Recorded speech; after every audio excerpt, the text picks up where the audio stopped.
The story begins in ancient Denmark during the Viking era. High above the gray sea, on a mountaintop, a giant troll is playing happily with his little boy. But their joy is short-lived. Suddenly, a Danish chieftain, with his men on horseback, arrives, determined to kill the giant. He senses that they are coming to kill him, so he calls his son and carries him to the far side of the mountain. He reaches the top of a large mountain from which there is no escape. Desperate, the giant hides his son on the mountaintop, trying to scare them away rather than fight. Instead of being afraid, the men attack him with arrows, spears, and burning torches. 2 arrows pierce his stomach. The wounded giant troll loses his balance and falls off the mountain to his death. The little troll also watches his father being killed from behind, his eyes filled with tears, but he dared not utter a sound. The Danish chieftain walks to the edge of the cliff. Removing his mask, he looks at his little troll son from the edge of the cliff. He stares in silence for a long time. The boy's eyes meet his, not with hatred, but with fear and sadness. The chieftain raises his spear, ready to end the bloodline there and then. But after a moment, he lowers his weapon. Boy, because he is in no danger, he leaves and rides away without speaking to the warriors. Then little Grendel descends from the mountain and finds his father's body near the seashore. He tries to drag it away from the crows, but it is too heavy, so he makes a decision. Heartbroken, he picks up his father's sword, cuts off his head, and carries it to his cave. There he hides his father's remains and begins to live alone. Years pass, and Grendel becomes as strong as his father. But every day when he sees his father's head, he cries with sadness and regret. He stands on the mountain and beats himself as a ritual to take revenge. As this is happening, a priest has performed the opening ceremony for a new pub in Denmark's Viking clan. He tells the chief that the tavern is now ready.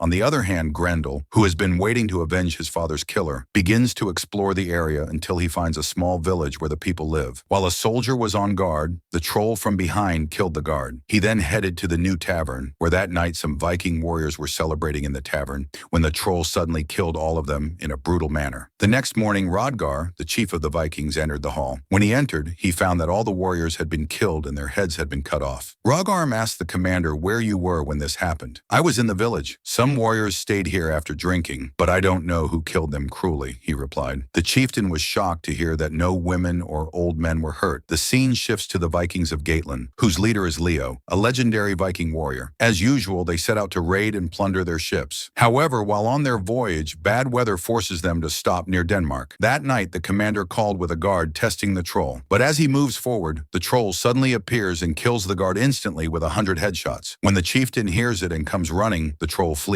The guard is also killed. The chieftain cannot understand why the troll does not fight him directly and only kills the guards before escaping. The next morning, the villagers gather at the scene of the murder. The chieftain's wife is worried and upset. So many Vikings have been killed. What will happen to the widows? If this continues, she says, only widows will remain. The chieftain remains silent. The chief's wife went to find a woman named Lenan, who lived alone on the mountain. She asked, "Can you see before death comes? Tell me, will my husband die the same way?" Lenan said, "You all called me corrupt and expelled me from the community, and now you come looking for help." The chief's wife said, "What happened to you is not my fault." Lenan said, "It doesn't matter now, but your husband will not die at the hands of a troll." When the chief's wife heard this, she returned home in a hurry. Meanwhile, the Vikings of Gateland, led by Leo, sail their ships near the Danish tribe. When the Danish cavalry saw them, this land belonged to the Vikings. "If you came here to rob, get out," he warned. "I am Leo, a famous Viking warrior. We only want to stop here for a few days on our journey. We have no plans to invade. The soldier learned his name and heard much about you, so I will take you to him to meet our chief." The chief was pleased to see him and said, "The last time I saw your father, you were just a boy. Now you have grown up and become a great warrior." Beowulf nodded respectfully. That night, the boss throws a party for Leo and his men at a pub. The chieftain's wife herself served the drinks. Leo notices the widows around him at the banquet, and Leo asks the boss why there are so many widows and so few men. The boss also tells him about the troll's night attack. Hearing this, Leo said, "From now on, if the troll comes to kill the Vikings at night, my men and I will be on the lookout for him." After the banquet, the chief, his wife, and others return to their homes. Beowulf and the warriors stay in a tavern with some tribesmen. At midnight, the troll arrives. First, he sniffs around the priest. He then approached the door and checked that the Vikings inside were not locals. Beowulf and his men prepare for battle, but the troll, knowing that they are not local, urinates on the door instead of entering. As the warriors rush outside, the troll runs away into the darkness. The next morning, the chieftain Leon says, "It's a wonder no one died last night." "Yes," he replies, and the troll comes to the door. But instead of fighting, he urinates on the door. After this, Beowulf, along with a few of his own men, goes out to find the troll, intending to kill the troll who lives on the hill. However, they search many places and cannot find the troll, so they return home. Later, Beowulf went alone to find Lena, who was separated from his tribe and lived near the mountain. Leo tells him that he has heard that you can see death before it comes. "Yes, and I have heard that you are the famous Viking warrior Leo. But why have you come here?" Leo asks. "I want to know how many deaths will occur in this battle, and whether the troll will die or not, I need to know to keep my people safe." Lena replied, "I'm not one of these people. When I was young, the boss's nephew brought me here and forced me into a life of shame. If you asked, yes, I have seen the future. The troll is killed, but many Vikings die and the land turns red with blood. In fact, the people here deserve no better than that." Beowulf questions why. Trolls are their punishment because of what they did against the troll. You have to stay away from that. Before Leo can ask more, the men arrive and tell him that it's getting late and they should get ready for the night. So Leo returned with them to his tribe. Later, Leo asked his boss secretly, "Has the troll ever killed a girl or an old man?" The chief replies, "No, he only kills Vikings." "Leo, this means that you are intelligent and disciplined." Leon sighed, "He's killing our people, but you praise him." "I don't appreciate it," Leo said, "but there must be a reason why he only fights men. He hasn't been attacked by you or any other villagers yet." The chief continued, "A troll was killed 20 years ago. We haven't seen a single troll since then," he says. "I don't know where this came from. If you are afraid of the troll, do not fight it." That night, Leo and his warriors waited in the tavern again. When they heard the troll coming, they went out with swords, but the troll was nowhere to be seen. They gave up hope and returned to the tavern. At that moment, the troll ran away and hid.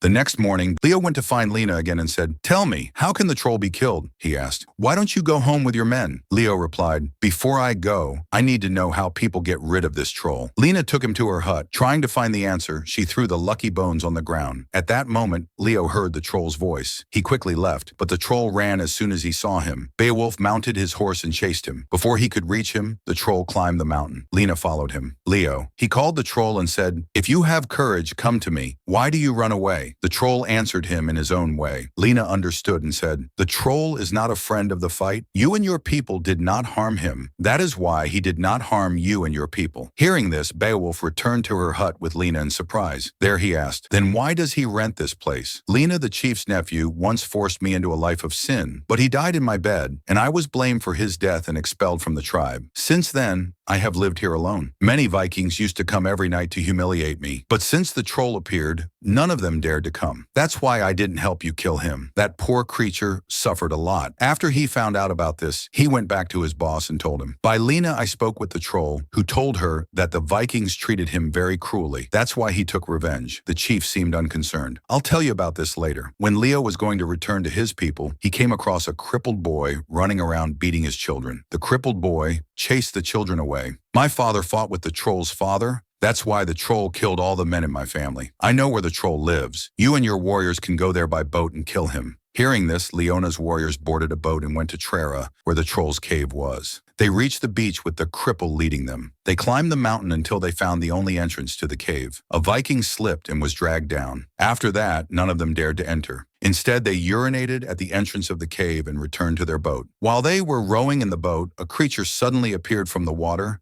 and tried to pull one of the warriors into the water. But Leon and his warriors were saved. The group returned to the tavern and waited all night for the troll, but this time the troll did not come. The next morning, the disabled man who had led them to the cave was killed by the troll. At this time, Beowulf and his warriors decided to go to the troll's cave. They used a rope to reach the entrance. They entered the cave and began to observe strange things. They found some things, and a warrior found the skull of the troll's father, and while mocking him, he spat on it and threw it on the ground, breaking it, but the troll was not there. When the troll returns to the cave, he sees what has happened, sees his father's head lying on the ground, and immediately realizes who entered it. He was filled with rage when he saw his father being insulted. That night, while the Vikings were sleeping in the tavern, the troll broke down the door and began to attack. Beowulf jumped in to fight, but he was no match for the troll's strength. The troll threw him down with one blow, killing him instantly, who had broken his father's skull. The troll tried to swear by Tarja,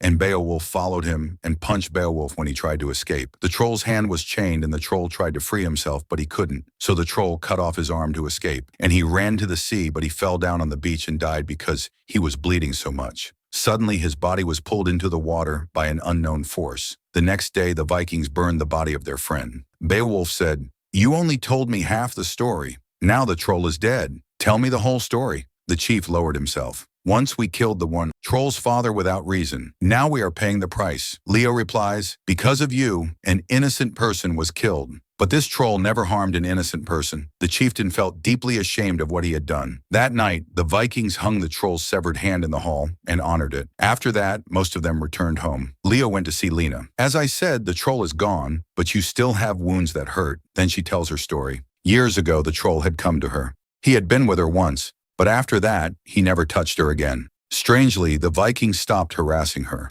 She saw that he was not evil. He was only carrying the burden of his childhood. As they talked, Lena and Leo got closer and hugged each other. At midnight, the troll mother enters the village. On her way, she meets a priest and kills him. Then she enters the tavern and kills all the Vikings inside. She takes her son's severed hand and leaves. The next morning, a little boy secretly approached Lena. Lena motioned for him to be quiet, then quietly followed him. As it turned out, the Vikings thought the troll was responsible for the new murder. They went to hunt him down. On the beach, Lila's fighting group found a severed head. Leo's suspicions grew that the troll was still alive. He dived into the cave alone. Inside, he found the troll's body lying on a rock. But suddenly, the troll's mother attacked him from behind. She grabbed Lena's neck and strangled him. Lena picked up a rock and hit her on the head. Then she got up and took out her sword and killed him. At that moment, the young troll came out with a sword in his hand. When he saw him, Leo realized the truth. The boy was Lena's and the troll's son. Leo lowered his weapon and did not hurt him. Leo returned to his tribe and told his chief to, "I'm going, troll," and his mother is now dead. Before he goes, meet Lena, and if people find out troll has a son, they'll kill you both, he warned her. Lena replied calmly. She says this secret will stay between us. Finally, Leo makes graves for the troll and the mother outside Lena's hut. But the troll's son watches everything from afar with tears in his eyes. Then Leo and his men leave and return to Gatelin, and the movie ends here. So if you are new to this channel, make sure to subscribe and hit the bell icon to get notified. And don't forget to like and share this video. See you in the next video.